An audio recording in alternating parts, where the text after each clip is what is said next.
ചേട്ടാ, പ്രോജക്റ്റ് മലബാർ കിസിൻ്റെ പുതിയ പാട്ട് ഇറങ്ങിയിട്ടുണ്ട്. പ്രോജക്ട് മലബാർ കിസ് എന്ന് പറഞ്ഞാൽ നമ്മുടെ സിത്താരയുടെ കൃഷ്ണകുമാറിൻ്റെ ടീമിൻ്റെ പുതിയ പാട്ട് ഇറങ്ങിയിട്ടുണ്ട്. അവർ അതുപോലത്തെ കുറച്ചെണ്ണം ചെയ്തില്ലായിരുന്നു, 2-3 അതെ, എത്ര പാട്ടോ എന്തോ ഉണ്ടോ അല്ലേ? ആ, ഫേമസ് ആയിട്ടുള്ള ഏതാ? ഫേമസ് ആയിട്ടുള്ള കുറേ പാട്ടുകളുണ്ട്. ഈ ചായപ്പാട്ടെന്നൊക്കെ പറയുന്നത് ചായപ്പാട്ട് പ്രോജക്റ്റ് മലബാർ കിസ് ഉണ്ട്, അവരും ഉണ്ട്. അപ്പം സ്റ്റേജസിലൊക്കെ പെർഫോം ചെയ്യുന്ന പാട്ടുകൾ തന്നെയാണ് അവർ ഇതിലും ചെയ്യുന്നത്. ഇപ്പം ഏത് പാട്ടാണ് വന്നിരിക്കുന്നത്? ഭഗവതി എന്നാണ് പാട്ട്. ശരി. അപ്പം അത് കേട്ടിരുന്നോ? ഇല്ലില്ല, ഞാൻ കേട്ടില്ല. നമുക്ക് കേട്ടാലോ? ഓ ആയിക്കോട്ടെ, കേൾക്കാം.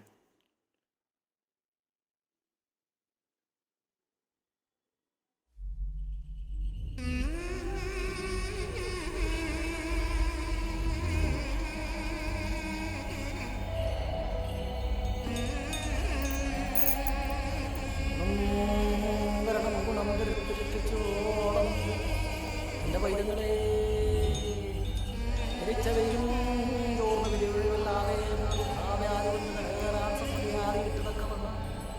രക്ഷിച്ചെടുത്തോളം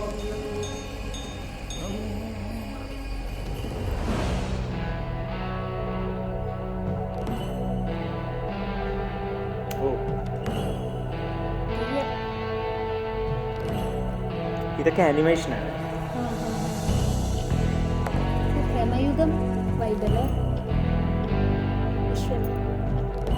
എനിക്ക് കൂടുതൽ കാന്താര വൈബാണ് കിട്ടുന്നത്. ഇവിടെ പ്രമയുഗം വൈബുണ്ട്.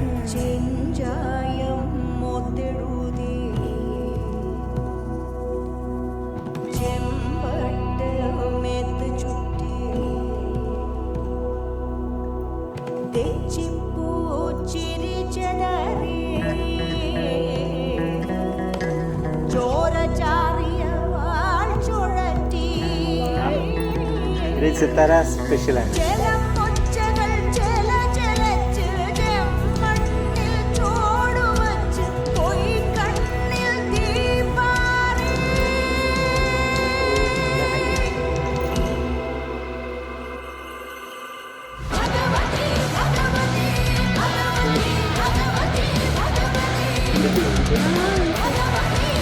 Supreme power.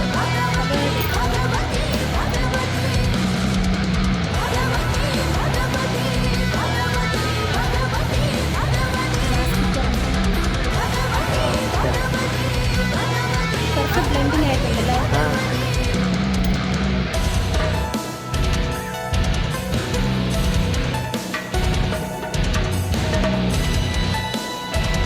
കറുപ്പാണ് ഉപയോഗിച്ചിരിക്കുന്നത് അല്ലേ? ഡാർക്കാണ്, ഡാർക്ക് ഇരുട്ട്.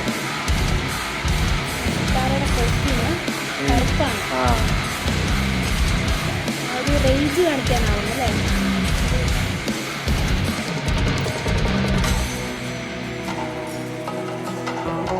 കറുപ്പല്ലെങ്കിൽ പവറിന്റെ സിമ്പിൾ അല്ലേ?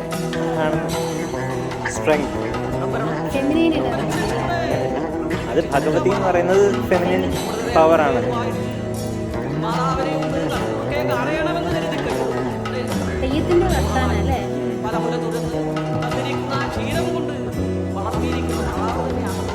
പാട്ടിലേറ്റം പേരു കേട്ടു ആട്ടത്തിൽ ആണറിഞ്ഞോ അറിവുകളുടെ അകം കണ്ടോ ഉരുളുകളുടെ പാട്ടിന്റെ വെള്ളക്കോളം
ഏകദേശം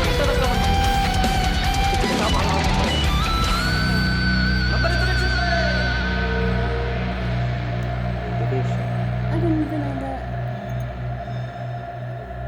എനിക്ക് തോന്നുന്നത് ലാസ്റ്റിൽ കാണിച്ചിരിക്കുന്നത് ആ എനിക്ക് തോന്നുന്നു അങ്ങ് ആ ഡിവോഷൻ കൊണ്ട് അൾട്ടിമേറ്റത്തിലേക്ക് എലിവേറ്റഡ് ആവുന്നു എന്നുള്ള രീതിയിലായിരിക്കും കാണിച്ചിരിക്കുന്നത് തോന്നുന്നു. മൊത്തത്തിൽ എന്താ എനിക്ക് തോന്നിയത് ഇത് കണ്ടിട്ട്? ഒന്നും പറയാനില്ല. വളരെ ഒരു മാജിക്കലായിട്ടാണ് തോന്നുന്നത് ഈ പാട്ട്. അവരുടെ ഇതുവരെയുള്ള പാട്ടുകൾ നോക്കുമ്പോഴത്തേക്കും പ്രോജക്റ്റ് മലബാറിക്കസിൻ്റെ ഇങ്ങനത്തെ ഒരു തീം അതൊരു വെറൈറ്റി തീമാണ്. സാധാരണ മിക്കതും പ്രണയം അങ്ങനെയാണ് പോകുന്നത്. പിന്നെ പൂമാതയുണ്ട് പൂമാത ഒരു വ്യത്യാസമാണ്. എനിക്ക് ഇടയ്ക്ക് സിത്താരയുടെ ആ ഒരു എന്താ പറയുക ഒരു സിഗ്നേച്ചർ ഉണ്ടല്ലോ, അത് പൂമാതയുടെ ആ ഒരു ഇടയ്ക്ക് ഏതോ ഒരു വീഡിയോയിൽ ഞാൻ കണ്ടിരുന്നു. പൂമാതയിൽ എടുക്കുന്ന ചില ആ ഒരു എന്താ ടെക്നിക്സ് അത് സിത്താരയുടെ സിഗ്നേച്ചർ ആയിട്ട് എനിക്ക് തോന്നിയിരിക്കുന്നത്. സിഗ്നേച്ചർ സാധനങ്ങളുണ്ട് ഇടയ്ക്ക് വരുന്നുണ്ട്. പിന്നെ എനിക്ക് ഏറ്റവും ഇഷ്ടപ്പെട്ടെന്ന് വെച്ച് കഴിഞ്ഞാൽ ഇപ്പോൾ ഒരു എന്താ പറയുക പല മ്യൂസിക്സിൽ ഞാനിത് കേട്ടിട്ടുണ്ട്. ഇപ്പം നമ്മുടെ വേറൊന്നുമല്ല, ഈ ഫോക്ക് മ്യൂസിക് അല്ലെങ്കിൽ കർണാട്ടിസൈസ്ഡ് ഫോക്ക് എന്ന് പറയാം. ഇത് എനിക്ക് അങ്ങനെയാണ് തോന്നുന്നത്. എനിക്ക് മ്യൂസിക്കുമായിട്ട് അധികം ഇതില്ല, എന്നാലും കർണാട്ടിസൈസ്ഡ് ഫോക്കാണ്. അതുപോലെ തന്നെ അതിനെ ഇവർ ഫ്യൂസ് ചെയ്തിരിക്കുന്നുണ്ടോ. റിയൽ മ്യൂസിക് എന്ന് പറയുന്ന ഇതാണ്, കണ്ടില്ലേ? ഫോക്ക്, കർണാട്ടിക്, അതിനോട് അവർ യോജിപ്പിച്ചിരിക്കുന്നുണ്ട്. വെസ്റ്റേൺ ഇൻസ്ട്രുമെന്റ്സ് ആണ് യൂസ് ചെയ്തിരിക്കുന്നത്. ട്രഡീഷനായിട്ട് ബന്ധമുണ്ട്. തെയ്യം വരുന്നതാണ് അതിന്റെ ഒരു അല്ല, പക്ഷെ അവർ മ്യൂസിക് യൂസ് ചെയ്തിരിക്കുന്നുണ്ടോ. ജാസ് ഗിറ്റാർ, നല്ല ഡ്രംസ്, ഇതൊക്കെ യൂസ് ചെയ്തിട്ട് ഒരു പെർഫെക്റ്റ് ഫ്യൂഷൻ എന്ന് പറയാം. എന്നാൽ ഇതിനകത്ത് പറയുകയാണെങ്കിൽ ഒത്തിരി ഹൈബ്ഡ് ആയിട്ടുള്ള എലമെന്റ്സ് ഇല്ല, പക്ഷേ സിത്താരയുടെ നല്ല റേഞ്ച് യൂസ് ചെയ്യുന്നുണ്ട്.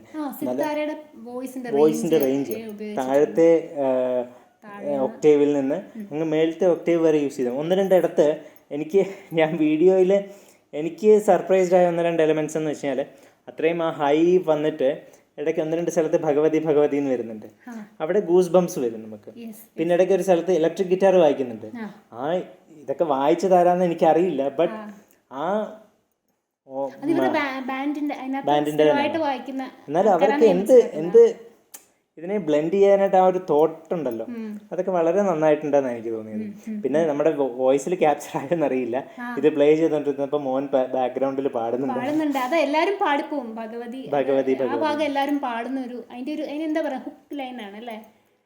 ഹുക്ക് ലൈൻ എന്ന് പറയുന്നത് ഹുക്ക് സ്റ്റെപ്പ് എന്നുള്ളതാണ് അവരിപ്പോൾ യൂസ് ചെയ്യുന്നത്. ബട്ട് ഒരു മ്യൂസിക്കിൽ നമ്മൾ ഏറ്റവും കൂടുതൽ ക്യാച്ച് ചെയ്യാവേണ്ട ഒരു സാധനം അവരെപ്പോഴും ഉപയോഗിക്കും. അപ്പോൾ ആദ്യം ഇതിൻ്റെ അത് ഭഗവതിയാണ്. പിന്നെ ഇതിൻ്റെ ബേസിക് തീം എന്ന് പറയുന്നത് എനിക്ക് തോന്നിയിരിക്കുന്നത് കൂടുതലും ആ ഒരു ഫെമിനിൻ പവർ അല്ലെങ്കിൽ ഫെമിനിൻ സ്ട്രെങ്ത്, പ്രകൃതിയായിട്ട് അതിത്രയൊന്നും എനിക്ക് തോന്നിയില്ല. ഫെമിനിൻ സ്ട്രെങ്ത്തിനെ കാണിക്കാനായിട്ട് ആ ഒരു വോയിസിലും ഇതിനകത്ത് യൂസ് ചെയ്തിരിക്കുന്ന മ്യൂസിക്കിലും ആ ലിറിക്സിലും എനിക്ക് ആ പവർ ഫീൽ ചെയ്തു. പാട്ടിന്റെ അവസാന ഭാഗം നമുക്ക് ഇപ്പം സൊസൈറ്റിയിലുള്ള ഇപ്പം സമകാലിക കാര്യങ്ങളാണ് കൊണ്ടുവരുന്നതെന്ന് തോന്നുന്നല്ലേ? ചതിക്കുഴികൾ എന്നൊക്കെ പറയുന്ന ഇപ്പോഴത്തെ ഒരു കിണറിന്റെ എന്തോ ഒരു എലമെന്റ് അവർ പറയുന്നത് ഇപ്പോഴത്തെ സാഹചര്യമാണ്. ആദ്യം ഭഗവതിയെ നമ്മുടെ ചെമ്പട്ടുടുത്ത ഇത് തള ഇട്ട് പിന്നെന്താ വാളെടുത്ത ഭഗവതിയെ നന്നായി ആദ്യം പറഞ്ഞു. പക്ഷെ എനിക്ക് ആദ്യം തോന്നിയത് ഭഗവതിയായിട്ട് ഡെപ്പിക്റ്റ് ചെയ്യുന്നത് സിത്താരയെ തന്നെയാണെന്നാണ് എനിക്ക് തോന്നിയത് ആദ്യം. പക്ഷേ എനിക്ക് പിന്നെയാണ് സിത്താരയും ഭഗവതിയും രണ്ടും രണ്ടാണ് എന്നെനിക്ക് തോന്നിയത്. ഇതിനകത്ത് അവര് ലാസ്റ്റില് കണ്ണിൽ വെച്ചിരിക്കുന്ന സാധനം താഴേക്ക് വീഴുകയും 2 എലമെന്റ്സ് യൂസ് ചെയ്തിട്ടുണ്ട് അവിടെ, വാട്ടറും ഫയറും. അവിടെ വെച്ചൊരു ട്രാൻസ്ഫോർമേഷൻ, എന്തായാലും എനിക്ക് നോർമൽ ഹ്യൂമൻ ബീയിങ് ഒരു ട്രാൻസ്ഫോർമേഷൻ വന്ന് അങ്ങനെ എന്തോ ഭഗവതിയുടെ അതുകൊണ്ടായിരിക്കും എലിവേറ്റഡ് ആയിട്ട് കാണിച്ചിരിക്കുന്നതെന്ന് എനിക്ക് തോന്നിയത്. ഒക്കെ വേണമെങ്കിൽ നമുക്കത് വ്യാഖ്യാനിക്കാം തീർച്ചയായിട്ടും.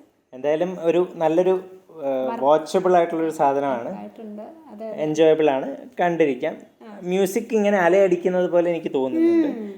കുറച്ച് നമ്മൾ ഇപ്പം കേട്ട് കഴിയുമ്പോൾ 2-3 അഡിക്റ്റീവ് ആണ് തീർച്ചയായിട്ടും. സ്റ്റേജിലൊക്കെ ആകുമ്പോൾ ലൈവ് ഇത് പാടുമ്പോൾ എന്തായിരിക്കും അല്ലേ സ്റ്റേജിൽ പാടുന്ന പാട്ട്. അതെ, സ്റ്റേജിൽ പാടുകയാണെങ്കിൽ നല്ല ഓളം ഉണ്ടാക്കാൻ പറ്റും. കാരണം എസ്പെഷ്യലി ഈ പറയുന്ന പെർക്കഷനിസ്റ്റും ഈ സപ്പോർട്ടിങ് മ്യൂസീഷ്യൻസും ഒക്കെ ഇങ്ങനെ വരുമ്പോഴത്തേക്കും സ്റ്റേജിൽ, പ്രത്യേകിച്ച് സിത്താരയുടെ കൺസേർട്ട്സ് എന്ന് പറയുമ്പോൾ നമ്മൾ തിരുവനന്തപുരത്ത് കണ്ടിട്ടുണ്ട്. എന്ത് ഓളമാണ്. എനർജി, വളരെ എനർജി. പിന്നെ ഇതിനകത്ത് വിഷ്വൽ എലമെൻറ്റ്സ് യൂസ് ചെയ്തിരിക്കുന്നതും എനിക്ക് ഇപ്പം നല്ലപോലെ ക്യാച്ചി ആയിട്ടുള്ളൊരു സാധനമാണ്. അവർ നല്ല ഡാർക്ക് തീമാണ്, ഇരുട്ടാണ്, കാടിൻ്റെ അകത്താണെന്ന് തോന്നുന്നു. സെറ്റാണോ ഷൂട്ടിംഗ് ആണോ എന്നറിയില്ല. എന്തായാലും കാടിൻ്റെ അകത്ത് ഈ തെയ്യത്തിൻ്റെ ബാക്ക്ഗ്രൗണ്ടിൽ നല്ലൊരു വിഷ്വൽ ട്രീറ്റും കൂടെയാണ്. കുറച്ച് അനിമേഷൻ എലമെൻസും ഉണ്ട് ഇതിൻ്റെ അകത്ത്. ആദ്യമൊക്കെ ഒരു അമ്പലത്തിൻ്റെ സീക്വൻസ് ഒക്കെ കാണിക്കുന്ന അനിമേഷൻ എലമെൻസ് ആണ്. കാന്താരയിൽ തെയ്യം യൂസ് ചെയ്യുന്ന പോലെ അല്ലേ? തെയ്യത്തിന്റെ തെയ്യം ഒരു ഈ കാന്താരയിൽ പറയുന്നില്ലേ, എന്തായിരുന്നു, ഏനെന്തിരേ എന്നൊക്കെ പറയുന്ന ഒരു സീക്വൻസ് ഉണ്ട് കാന്താരയിൽ. പാട്ടിൻ്റെ അകത്ത് അവർ മിക്സ് ചെയ്തിട്ടുണ്ടെന്നോ. അതുപോലെ അതൊക്കെ വന്നിരിക്കുന്ന ഒരു ഡിഫറെന്റ് ടോണാണ് ഇതിന് കൊടുക്കുന്നത്. എന്തായാലും കൊള്ളാം. ഒട്ടും ഓവർ ഹൈപ്പ് ആവാതെ അതൊരു ബാലൻസ്ഡ് ആയിട്ടുള്ള രീതിയിൽ പോയി എന്നുള്ളതാണല്ലേ ഈ പാട്ടിന്റെ ഏറ്റവും വലിയൊരു ഗുണം. വളരെ നന്നായിട്ടുണ്ട്. എന്തായാലും താൻ സജസ്റ്റ് ചെയ്തത് നല്ലതായി, കാണാൻ പറ്റി ഒരു നല്ല ഈവനിങ്. നമുക്ക് കുറച്ച് തവണ ഈ പാട്ടൊന്ന് കേൾക്കാം അല്ലേ? ശരി, ഓക്കെ, ബൈ.